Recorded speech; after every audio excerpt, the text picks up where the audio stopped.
मनुष्य के अंदर प्रेम एक ऐसा भाव है जिसके आधार पर परमात्मा को भी पाया जा सकता है। भगवान बुद्ध ने इस पूरी दुनिया में यही संदेश दिया है कि प्रेम को आधार बनाकर इस पूरी दुनिया पर राज्य किया जा सकता है। बुद्ध कहते हैं कि नफरत और घृणा करने वालों को भी प्रेम से बदला जा सकता है।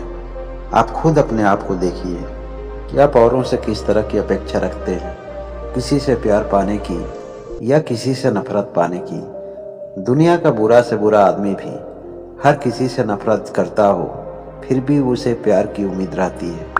एक जानवर भी कोई भाषा समझे या ना समझे, उसे प्रेम की भाषा जरूर समझ में आती है। एक वैज्ञानिक शोध के द्वारा यह पता चला है कि एक पौधे को भी ईर्ष्या और नफरत के भाव से कुछ दिन तक लगातार देखा जाए तो वह भी सूख जाता है।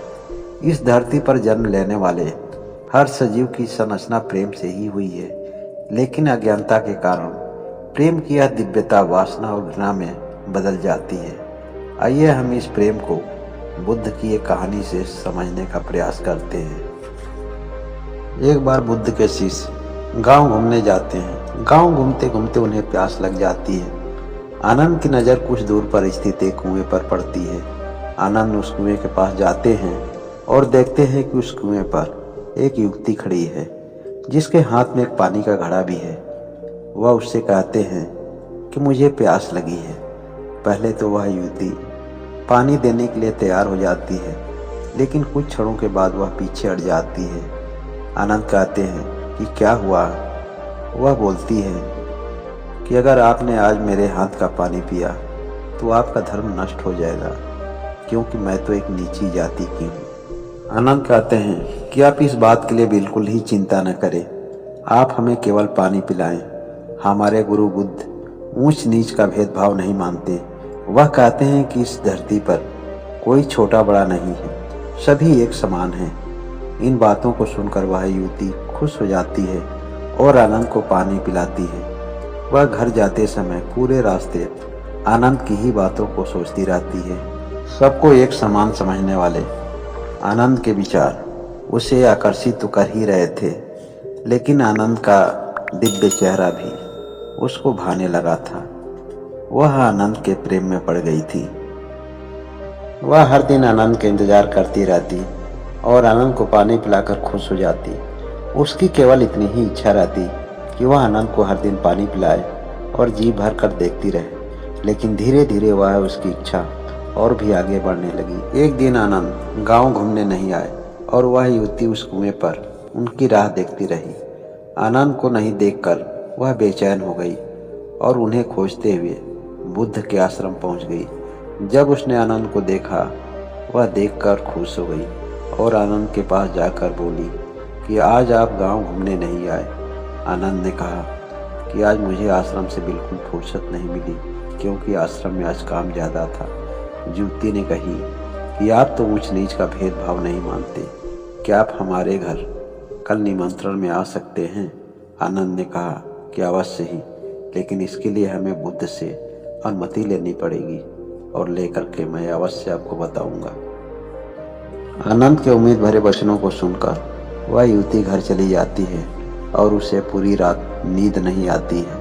रात भर वह आनंद के बारे में ही सोचती रही। अब वो आनंद से प्रेम करने लगी थी।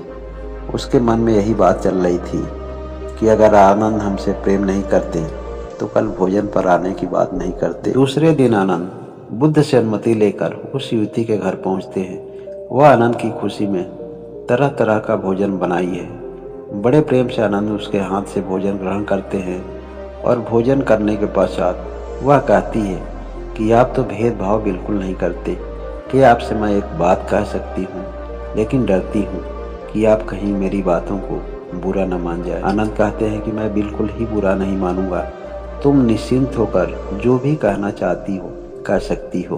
तब वह कहती है कि मुझे आपसे प्रेम हो गया है और मैं आपसे विवाह करना चाहती हूँ, क्या आप मेरे साथ शादी करेंगे?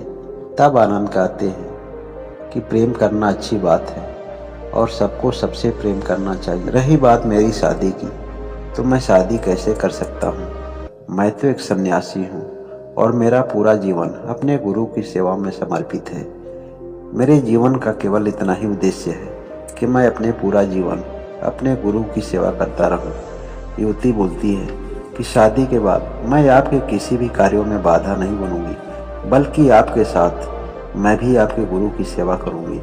आनंद बोलते हैं कि जैसा आप सोच रही हो वैसा करना हमारे लिए संभव नहीं है, और इतना कहकर आनंद वहां से उठकर चले जाते हैं। इस तरह से आनंद का जाना उस युवती के लिए पीड़ा का कारण बनता है, क्योंकि वह आनंद से बेहद प्रेम करती थी। वह आनंद को हर हाल में पाना चाहती थी। उसके लिए वह हर कीमत चुकाने के लिए तैयार थी। उसे दुखित देखकर उसकी माँ ने कहा, तुम निराश मत हो, इसके लिए मेरे पास कई तरकीब है। आनंद हर हाल में तुम्हारा ही होकर रहेंगे, बस जैसा मैं कहूँ तुम ऐसा ही करते रहना। उस युवती ने कहा कि मुझे इसके लिए क्या करना पड़ेगा? उसकी माँ ने कहा, तुम उन्हें दोबारा खाने पे आमंत्रित करोगी। इस बार जब वह खाने पर आए तो उनके खाने में तुम बेहोशी की दवा मिला देना। जब वो बेहोश हो जाए तब तुम उनसे गंधर्व विवाह कर लेना। वह युवती कहती है, मगर माँ यह तो गलत होगा। उसकी माँ कहती है, प्रेम में कुछ भी गलत सही नहीं होता, सब कुछ जायज होता है। अपनी माँ की बातों को वह मानकर आनंद के पास जाती है। आनंद से वह बोलती है कि कल की बातों से आप नाराज हो गए हैं, इसलिए आप हमसे बात करना नहीं चाहते हैं। आनंद कहते हैं कि नहीं, मैं कभी भी किसी से नाराज नहीं होता हूँ। तब वह कहती है कि आप हमारे घर दोबारा खाने पर आ सकते हैं। आनंद कहते हैं कि अवश्य, लेकिन मुझे पहले की तरह दोबारा अपने गुरु से अनुमति लेनी पड़ेगी। वह युवती लौट जाती है और इस बार भी वह आनंद के लिए तरह तरह का पकवान बनाती है। आनंद जब बूथ से अनुमति लेकर उस युवती के घर जाते हैं, उन्हें बड़े प्रेम से भोजन कराती है, लेकिन इस बार के भोजन में बेहोशी की दवा मिली हुई है। आनंद भोजन कर लेने के पश्चात धीरे धीरे बेहोशी की अवस्था में आ जाते हैं। युवती की माँ कहती है, अब देर मत करो और वह माला लेकर उनके गले में डाल दो। युवती कहती है, माँ इस अवस्था में इस तरह करना यह तो बहुत ही गलत बात है।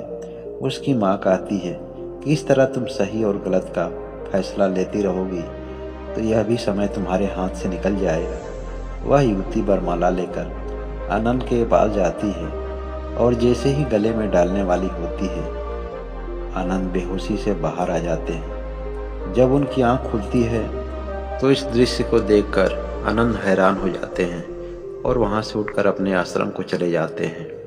इसके बाद वह युवती अपने माँ को दोष देने लगती है।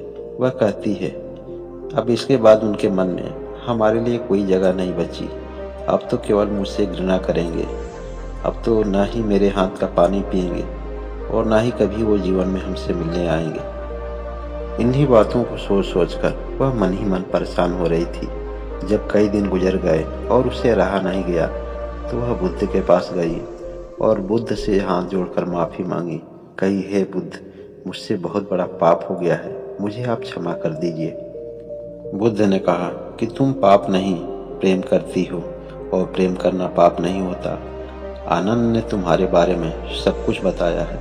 युवती बोली, लेकिन अब तो वह मुझसे केवल घृणा करते हैं, प्रेम तो वह पहले भी मुझसे नहीं करते थे। बुद्ध बोले कि आनंद आज भी तुमसे उतना ही प्रेम करता है जितना पहले करता था, और वह सबसे प्रेम करता है।